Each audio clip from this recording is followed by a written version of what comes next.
Kembali lagi di Apa Kabar Indonesia Pagi, spesial hari ulang tahun 17 tahun TV One Kolaborasi untuk Negeri. Kita akan lanjutkan perbincangan kita dengan Menteri Agama dan juga Kepala Kantor Komunikasi Kepresidenan. Kita ke Pak Nazarudin dulu. Bapak, tadi Pak Hasan sudah menyampaikan bahwa alhamdulillah biaya haji tahun ini sudah turun berkat Kementerian Agama. Nah, bagaimana nih persiapan pelaksanaan haji 2025 sejauh ini, Pak? Iya, memang agak unik, aneh bahkan.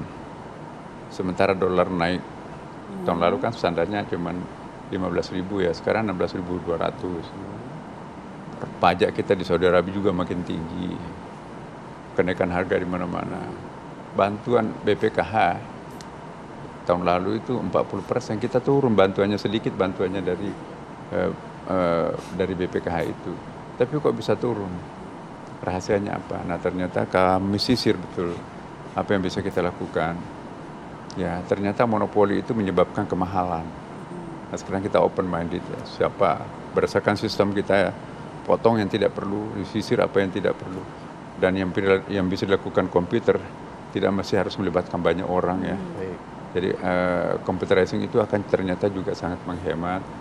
Kemudian juga dulu kita pakai hanya misalnya masyair itu tunggal ya. Nah, sekarang kita open minded, hanya terbuka, jadi ada persaingan, akhirnya jatuh harganya itu kan. Pesawat dulu kita hanya pakai Garuda ya, dengan Saudi Arabia. Sekarang kita buka, masuklah Lion, akhirnya terjadi kemurahan. Banyak lagi faktornya. Jadi sebetulnya saya kira masalah haji ini tidak terlalu susah. Hanya apa ya, mungkin karena terlalu banyak kepentingan ya. Nah, saya mencoba untuk melakukan rasionalisasi ya, pengaturan jamaah haji dan pelaksanaan jamaah haji ini ternyata bisa kita menghemat, dan kita juga mendapatkan tempat yang layak di sana. Itu tidak ada lagi yang tempatnya di luar Mina. Dulu kan ada Mina Jadid, sekarang masuk ke dalam semuanya, inner circle-nya Mina itu. Dan kita juga ada beberapa terobosan ya, saya mohon doanya ya, supaya kalau ini terobosan ini bisa kita lakukan, maka insya Allah tahun depan itu bisa banyak hal yang bisa kita nikmati ya. Termasuk juga nanti kita akan memprediksi suatu keadaan, satu kondisi nanti Indonesia itu akan punya menempati suatu tempat khusus nanti ya. Jadi tadinya 41 hari itu bisa dipotong menjadi hanya 31. Bayangkan kalau satu hari itu biayanya berapa kan. Nah, tapi belum tahun ini. Tapi insya Allah kalau Presiden masih mempercayakan kepada kami dan dibantu tentunya oleh BPH ya, maka tentu banyak hal yang kita bisa lakukan. Jadi itulah yang penting, pembersihan ya. Baik. Itu sangat penting itu. Baik, Pak Menteri, tadi kita juga sudah menyimak Pak Hasan bagaimana kemudian komunikasi yang begitu lancar dalam mempersiapkan haji di 2025. Apakah kemudian contoh-contoh seperti ini yang akan diterapkan oleh tim komunikasi kepresidenan agar bisa meminimalisir kesalahan-kesalahan interpretasi yang disampaikan dari Pak Presiden Prabowo Subianto kepada seluruh menteri dan juga jajarannya? Ya, sebenarnya komunikasi itu dilakukan dengan beberapa jalur. Jadi komunikasi itu tidak hanya Presiden dalam rapat terbatas atau rapat paripurna ke para menteri, tapi dari kantor komunikasi juga berkomunikasi dengan eselon 1 yang ada di setiap kementerian.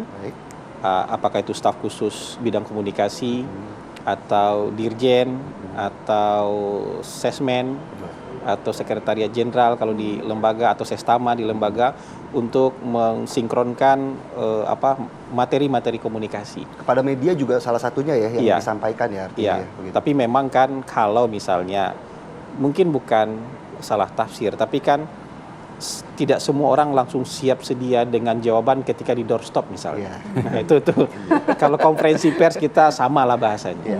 Karena kita bisa persiapkan materi data dengan sama. Tapi begitu di doorstop, itu tidak semua orang siap untuk misalnya menjawab dengan ya mungkin ada banyak sekali informasi tapi yang ditanya beda gitu.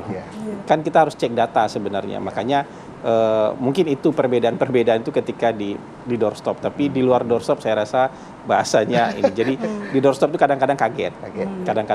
Kadang-kadang belum siap dengan beberapa KL mungkin belum siap dengan itu. Makanya kita juga teman-teman media lebih sering Kalau di kantor komunikasi lebih sering, ayo kita panggil aja, kalian mau tanya apa sih gitu. Iya, Sehari sebelumnya saya tanya misalnya teman-teman mau tanya apa, jadi besok saya siapkan jawaban ya gitu. Iya. Karena sama ini kan bukan semua hal langsung terekam di kepala kita. Iya, betul. Apalagi dari kantor komunikasi kita harus siapkan betul-betul datanya firm, tidak salah. Kita koordinasi dulu dengan kementerian-kementerian terkait supaya datanya tidak keliru, termasuk juga interpretasinya tidak keliru. Jadi ini semua dalam proses lah. Bagaimanapun ini kan dari 24 jam, kalau kita bilang satu masa pemerintahan itu 24 jam, ini baru 5 menit nih. Iya. Dalam 5 menit itu masih ada adaptasi. Kalau dalam 90% permainan di lapangan bola, 90 menit permainan di Ini lapangan baru bola, pemanasan gitu ya. bukan, ini sudah kick off, tapi ya Masih membaca situasi Masih membaca begitu. situasi. Jadi dalam proses ke depan saya rasa akan jauh lebih baik lagi. Baik. Nah, ini kan sangat dekat irisannya dengan media komunikasi kepresidenan. Nanti mungkin ada pesan-pesan untuk TV One yang berulang tahun nih sebagai Betul, TV ada berita nomor harapannya 1 apa, Pak Hasan? di Indonesia. Ya, pertama saya mau menyampaikan Happy Sweet 17 dan di hari Valentine. Valentine juga betul. Jadi double nih. Ini kan sudah usia yang dewasa buat sebuah media, dan kami merasa jangkauan TV One sangat membantu pemerintah dalam menyampaikan program-program pemerintah. Juga sangat membantu kami dalam mensosialisasikan capaian-capaian pemerintah. Termasuk juga mungkin mengklarifikasi kalau ada salah paham di masyarakat. Jadi kami berharap TV One tetap terdepan menyajikan informasi, tapi tidak hanya sekadar informasi yang cepat, namun juga informasi yang akurat. Ya, sekarang kan banyak orang berlomba-lomba di kecepatan, tapi kadang-kadang mengabaikan akurasi. Betul. Jadi kalau bisa cepat, tapi akuratnya jangan lupa. Nah, ini yang saya harapkan buat semua media, termasuk juga TV One. Insya Allah dua-duanya ya, cepat dan akurat. Iya, gitu. Itu penting. Baik, mungkin dari Pak Menteri dong, harapannya di ulang tahun TV One yang ke-17 seperti apa, Pak? Iya, kita semua tahu siapa TV One. Iya. Semakin matang kan, jadi begini, dua-duanya harus matang. Kita juga pejabat publik ya, memang harus ada kematangan juga ya. Jadi tidak semua apa yang diunek-unek itu harus dicetuskan ya, karena itu nanti bisa kontroversi. Dan sebetulnya saya juga pingin bekerja tuh adem, kalem-kalem aja, nggak usah dipublikasi.